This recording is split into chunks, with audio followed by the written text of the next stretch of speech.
like to talk to you about joy nights and the boy talks that you do for them. One thing that you need really for sure is your materials going into your boy talks. Make sure you have a way to give the boys something, publicizing your join night and when to come and join Cub Scouts. Also on there, you may want to consider a way of contacting somebody to ask questions. One great example of that is the Boy Talk stickers the council has. These stickers are pretty generic. It just says on these tomorrow at 7 p.m. and then gives a phone number and then also the council website. So one little resource that you can use. You can also print off your own stickers. Use mailing stickers if you'd like.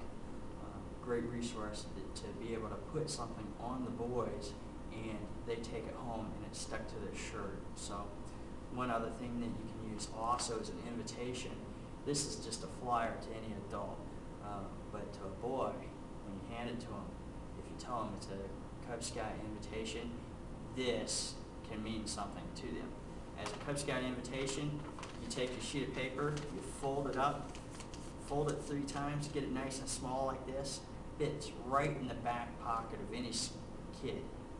Hand it to them, say you're invited to Cub Scouts, here's your invitation, love to see you at our joint night, okay? One thing that you have to remember though, for any boy talk that you do, make sure you're excited about Cub Scouts. Help them feel excited too, okay? Now, when you're doing boy talks, there are pretty much 3 times that you can do boy talks, 3 different locations, whatever you want to call it, but they're all pretty much in a school, okay? But for the school setting, what you're going to have the ability to do is you're going to have a classroom type setting. Classrooms aren't as common for us to be able to go into nowadays to be able to talk to kids. Teachers don't want to interrupt their classes. They only have a couple hours. They're regulated to keep so many hours in front of the boys and so forth. So they don't invite us in to go talk to boys in front of students in a classroom too many times, but great place to do it.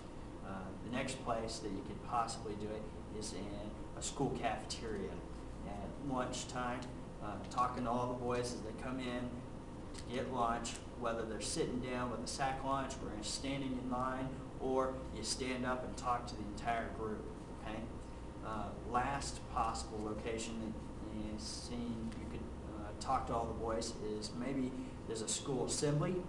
Maybe you have all the boys and the principal takes them out of their classes at the end of the day, invites them into the school gym, and you talk to the boys then. Maybe there's a general school assembly for some other event and you just go in and talk to everybody for 5 minutes before it, or as the school is assembling.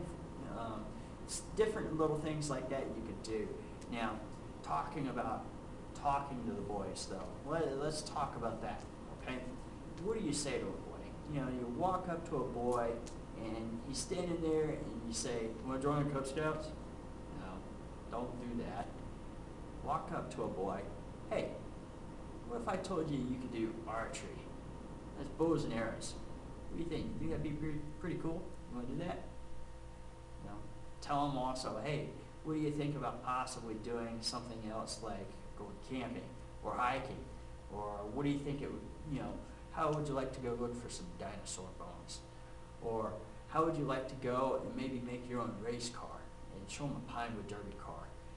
Show them a ring gutter regatta boat. Show them different things you can do. You know, have it right there in your hands. Think this would be pretty cool? You know, pull it out from your back pocket. Say, hey, think this would be pretty cool to make? You make it yourself. You know, show them those things and tell them all those things. And you start off the conversation by saying, "What do you think about doing this?" And you go through the list. You know, sometimes you pause after one, listen to his response. "Well, if you like that, what do you think about doing this? What do you think about doing this?" And then all of a sudden you say, "Well, if you like those things, then you want to join Cub Scouts." And if they want to join Cub Scouts and they're looking at you all excited and you can feel it, then what you do is you put a sticker on.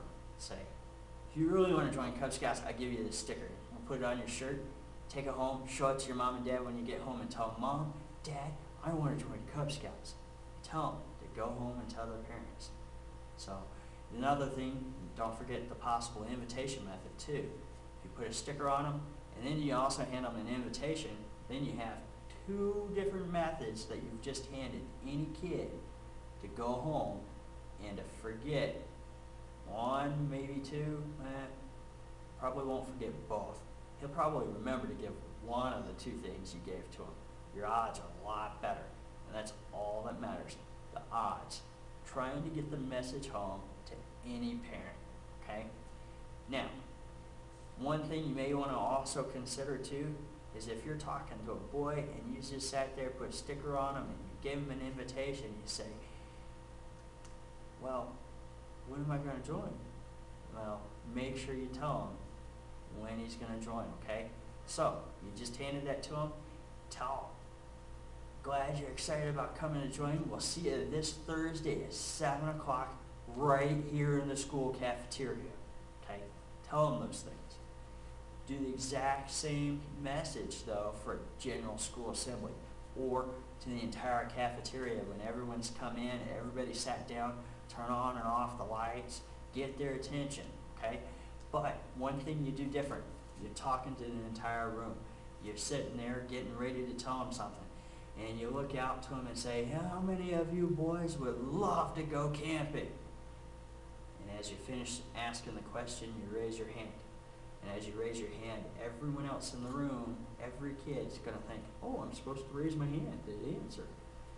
If you don't raise your hand as you ask them a question, they're just going to blurt out with a, yeah, I love it. Don't want them to do that. You never get control of the room again. You can move on with the conversation by raising the hand, okay? So make sure when you're talking to any boy that you're sounding excited, give them something and let them know when they can come and join. Last thing you could also possibly do, go into a Cub Scout Boy Talk, take something with you. Take your Pinewood Derby track. Take your rain gutter regatta boat, your race car, take a table, put some posters up, put some pictures up on a poster board, do whatever you can. Maybe you have a little tabletop display. Set it up so boys, as they walk by, can look at it. That may be something you may want to, in general, consider just having available somewhere else as people walk in, too. But these are some of the great ideas that you can use for talking to boys inside your school about joining Cub Scouts.